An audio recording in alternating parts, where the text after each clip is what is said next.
მოკლედ ძალიან საინტერესო და პრობლემურ ასე ვთქვათ თემაზე უნდა ვისაუბროთ, ანუ თემაზე რომელიც დამოკიდებულია ჩვენზე და რა დამოკიდებულება გვექნება გარემოზე, იმ ადგილას, სადაც ჩვენ ვცხოვრობთ, ჩვენზე ბევრად არის დამოკიდებული და ჩვენ ხშირად ამ თემებზე ვსაუბრობთ, რა თქმა უნდა, ეს არის სამშენებლო ნარჩენების უკანონო გადაყრა, ჩვენ არაერთხელ გვისაუბრია ამ თემაზე ჩვენს ეთერში, ეს საკითხი სერიოზულად და სერიოზულ ზიანს აყენებს ქალაქის ეკოლოგიას და იერსახეს, რა გზებით უნდა გადავარჩინოთ ჩვენი და გავარჩიოთ უпростоრედ სამშენებლო ნარჩენები, საყოფაცხოვრებო ნარჩენები და რა უნდა დავტოვოთ ნაგვის ყუთთან და რა არა. ხომ გიფიქრია, როდესაც ნაგავი გაგიტანია, ხო? და ხა გვიფიქრია, როგორ უნდა წაიღოს ეს ნაგავი მანქანამ, ხო? კი ბატონო.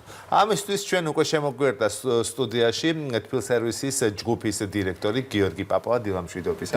დიდი მადლობა რომ შემოგვერდით, იმიტომ რომ მართლა ხშირად პრობლემურია ეს საკითხი. და ერთი კონკრეტული მაგალითი დავიწყებთ. მე ერთ-ერთი მეგობრის სახლში რემონტია და ძველი სკამი ხის ჩამოვიტანე და დავდგი ნაგვის ყუთთან. იმიტომ კი არა რომ ნაგავს უნდა თან წაიღო და გაეტანა, უბრალოდ ვიფიქრე რომ ვინმეს დაჭირდებოდა და წაიღებდა. სწორად მოვიქეცი თუ არა? მოგახსენეთ, პირველ რიგში მადლობა რომ გეხმარებით ამ თემის პოპულარიზაციისთვის. ჩვენთვის მართლა ძალიან დიდი გამოწვევაა უკანონო ნარჩენის განთავსება და მით უმეტეს სამშენებლო და ინერტული მასალის.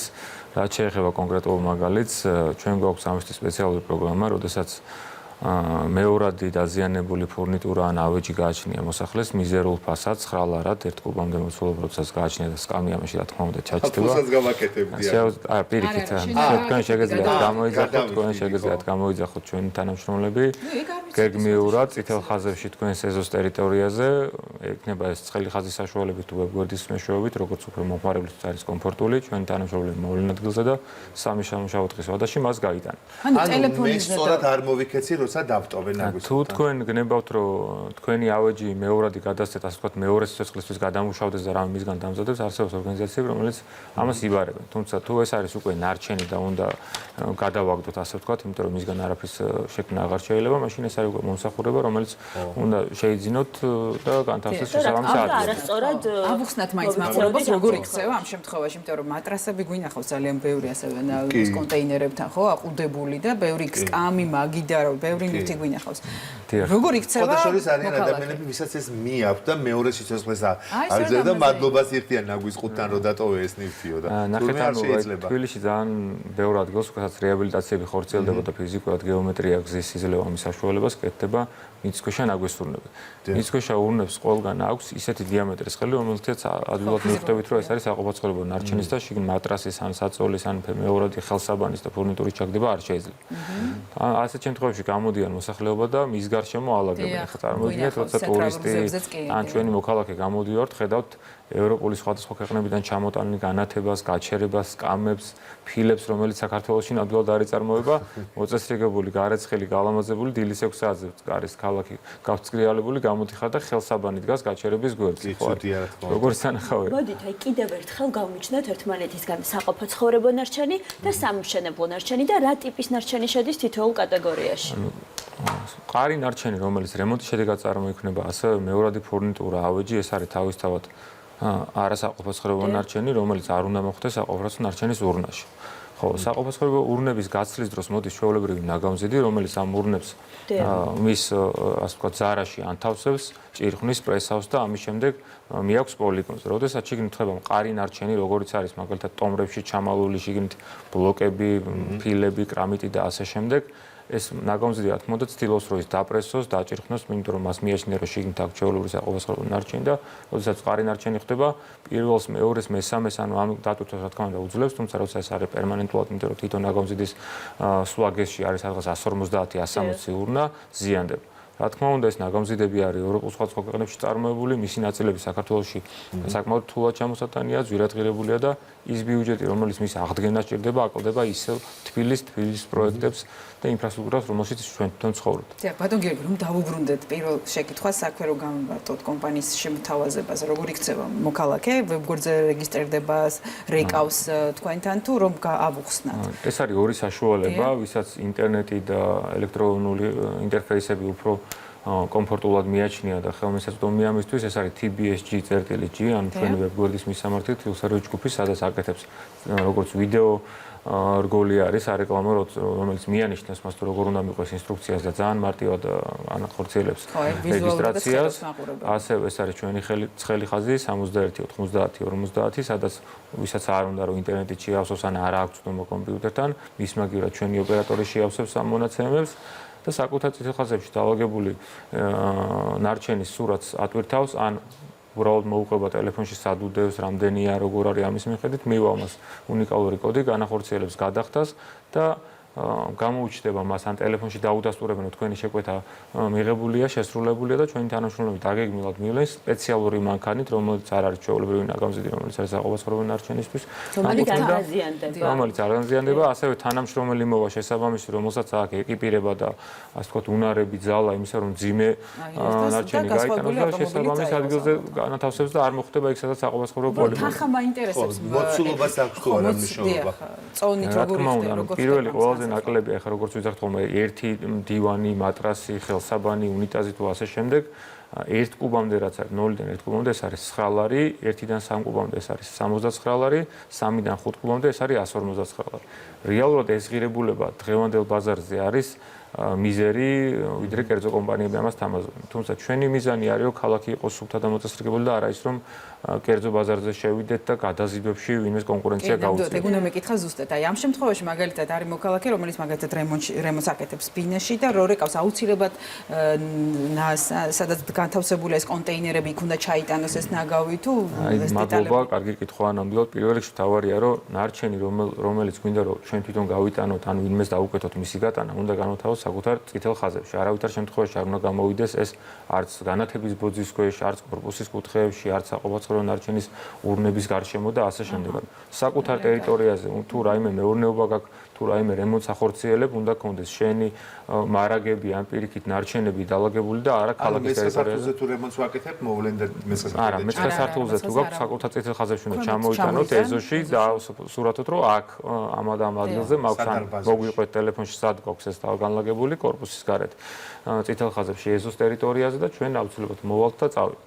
აი ქალაქის ტერიტორიაზე მისი განთავსება ეს არის ცალსახად სამართალდარღვევა, იმიტომ რომ ერთია რომ ამახინჯებს. დიახ, აი სამართალდარღვევა. როგორ გამოიჭერთ ასე ვთქვათ სამართალდარღვევას, იმიტომ რომ კონტროლი როგორ ხდება?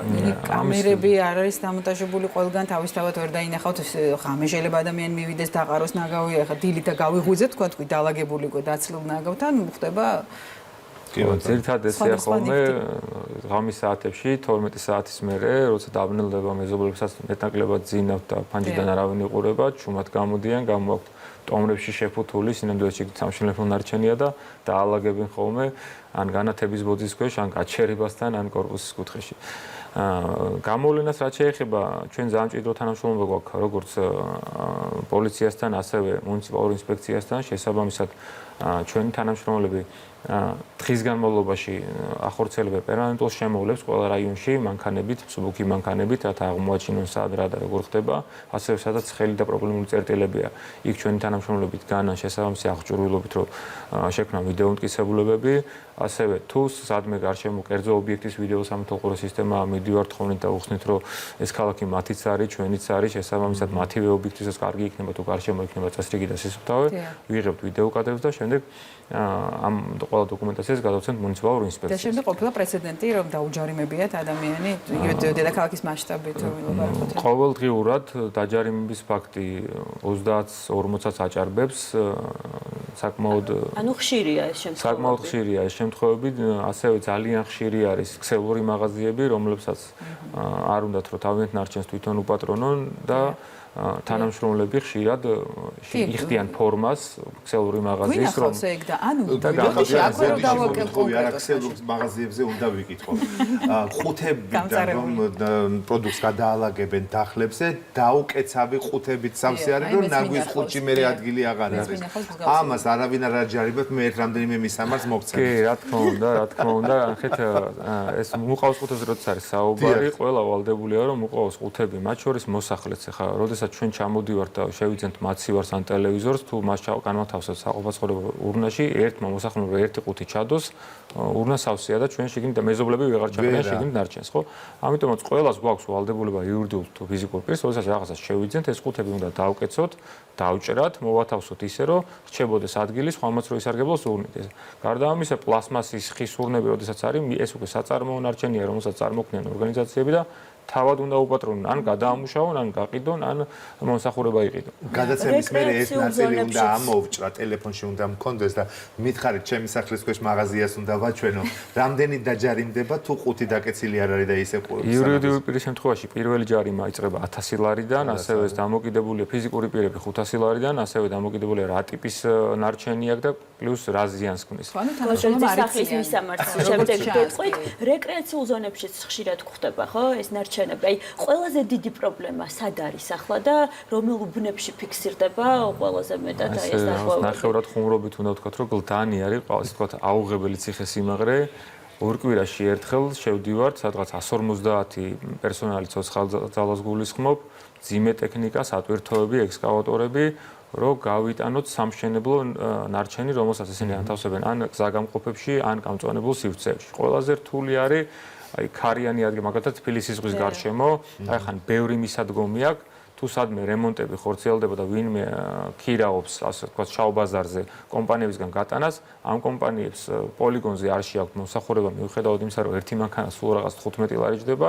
მისადგომი და მომსახურება ძალიან ძვირი მაგათითაა. და ვთქვათ 400-500 ლარზე მეც იღებს თვითონ კომპანია გატანაში და ეს ყველაფერი მიდის თბილისის ზღვაზე. ხა წარმოიდგინეთ, ხევიდან ამის ამოწმენდა, გამოტანა ქარის პირობებში გაშლილია ნაძვის ხეებზე 15 მეტრის სიმაღლეზე და ამას უწევს შეგროვება ტექნიკის საშუალებით და მე განთავსება ვიკითხო ყველაზე პრობლემური რაღაც სეზონურთან სეზონების მიხედვით ხო ვცვლით ხოლმე საბურავებს ჩვენ და რო გამოვცვალეთ ეს საბურავი საწავიღოთ მე წესი რამე არსებობს საბურავის გადაყრის. ნახეთ, რაც შეეხება საბურავი წარმოადგენს სახიფათო ნარჩენს, შესაბამისად არსებობს გაფართოებული შემოტანის ვალდებულებები, ვინც ის კომპანიები, რომლებიც საბურავის შემოტანაზე რეალიზაციას ახორციელებენ, ასევე არსებობს მათი როგორც აი თქვა ელემენტების, ჩაბარების მუქტები და უამრავი კომპანია, რომელიც ამას იბარებს და იმისგან მე ამზადებენ სხვადასხვა პროდუქტებს. მოკლედ TBSG არის ვებგვერდის მისამართი, ცხელი ხაზის ნომერიც რო შევახსენოთ. 70 90 50 ძალიან გაუფრთხილდით თქვენს ქალაქს, გაერთმანეთს გაუფრთხილდით. ხო, მე რომ მეგონა რომ რაღაც ვიღაცას შეიძლება სკამი დაჭირდეს, თურმე არ მოვიქეცი სწორად. მიუხედავად იმისა, რომ ვიცი რომ უნდა გამოიძახოს სამშენებლო ნარჩენების. მადლობა გიორგი პაპავას.